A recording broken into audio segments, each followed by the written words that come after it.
Let me begin by acknowledging and thanking the Convention for a Free Iran, and of course, Mrs. Rajavi, for the opportunity to speak with you today. You're at a special crossroads in history, and it's an honor for me to be associated, even in this small way, with your work. Your ideas are compelling, and you've had the A-list of political figures and experts come to pay their respect and to speak with you. People with deep experience and expertise in foreign relations and in knowledge of Iran. I watched the video of some of them. My experiences have been different. I've been a mayor and a governor out in the middle of America, in Tennessee, a long way from Washington or any other capital.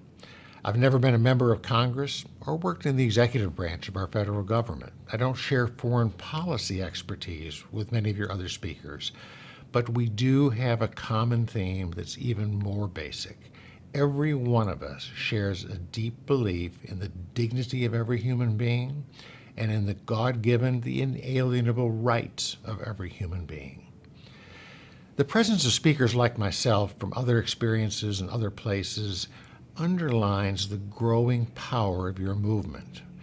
The awareness of the dreams and the struggle of ordinary Iranian people is moving beyond a world of insiders in the corridors of power and into the consciousness and the conscience of millions of Americans. I support and admire your work, and I'm sure everyone who speaks to you does. I also want to tell you in my own personal terms why I feel that way. I have a simple and somewhat old-fashioned philosophy of life, that the big job of every grown-up is simply to make the world a little bit better for the next generation. As a governor, I worked on education and on preserving the environment as my way of fulfilling this obligation. Human progress is built on each generation standing on the shoulders of the one before. I admire you because that's exactly what I think you're doing. I've learned a lot about your strategies, about promoting democracy, the separation of church and state, gender equality, the rule of law. But it seems to me that the purpose, the goal of all those strategies is to make the world a little bit better for the next generation, to build a better society for the young people of Iran, today's young people, and those of generations yet to be born. There are strong parallels between what you're working to accomplish today and the birthing struggles our United States went through in the 18th century. There's a common thread between them, a bedrock belief that we all have God-given human rights that any government must respect, and the belief that the best way to secure those rights, now and for the long term, is through a democratic, secular government. Thomas Jefferson described them: life, liberty, the pursuit of happiness.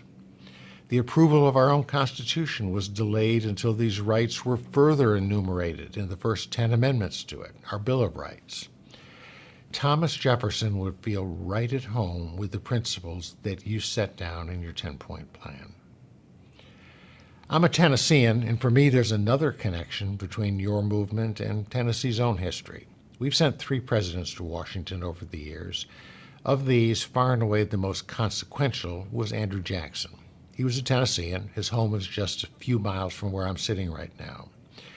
President Jackson is remembered as being the president who championed the rights of the common man against what he called a corrupt aristocracy. His 6 predecessors as president were all from elite backgrounds, from the original colonies, anything but representative of the common man. Jackson was born a common man. He trusted them. He was the first president from west of the mountains, the frontier. The Jackson presidency was an inflection point in the American experiment that permanently changed the way our democracy works and where power in it lies. Now, the analogy is limited. The aristocracy you're fighting is far more evil, far more corrupt than anything we've ever experienced. But what you're doing, taking power away from a corrupt elite and placing it firmly in the hands of ordinary people, the common men and women of your nation, is something we Tennesseans value and respect. We can see a little bit of our Tennessee character and worldview in you. One principle that your struggle has embraced is especially impressive to me, the principle that lasting reform must come from within. I believe that history has shown again and again, in country after country, that you're exactly right. And America, to be honest, has not always figured that out. But you figured out that a lasting, durable change in Iran will only come about when that change is driven by the Iranian people themselves. Your approach, in my opinion, is very far-seeing and wise. Now, I've made some comparisons between our own history here in America and what you're working toward. But there's also one fundamental difference, and recognizing that, I want to offer one final thought. I believe you will be successful in creating the democratic, secular, non-nuclear Iran you seek. You're on the right side of history. It's apparent that the wheels are coming off the current regime. Your movement contains plenty of sophisticated, optimistic Iranians, in effect a government in waiting, ready to step up. When this regime collapses, creating a new Iran will take a lot of outreach to former opponents and a lot of setting aside some of the grievances of the past. America has done this multiple times, to its credit and to its benefit. However, we have never experienced anything like the regime now controlling Iran. The corruption, the purposeful and calculated brutality, the crimes against humanity it's committed have to be exposed to the world, to the sunlight. And the murderers, there's no other word, that have committed these crimes be punished.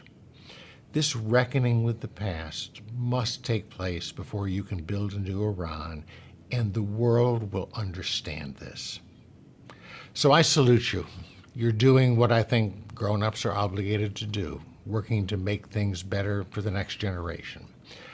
But you're also not just any generation in a long line of them. You're in a very special time and place.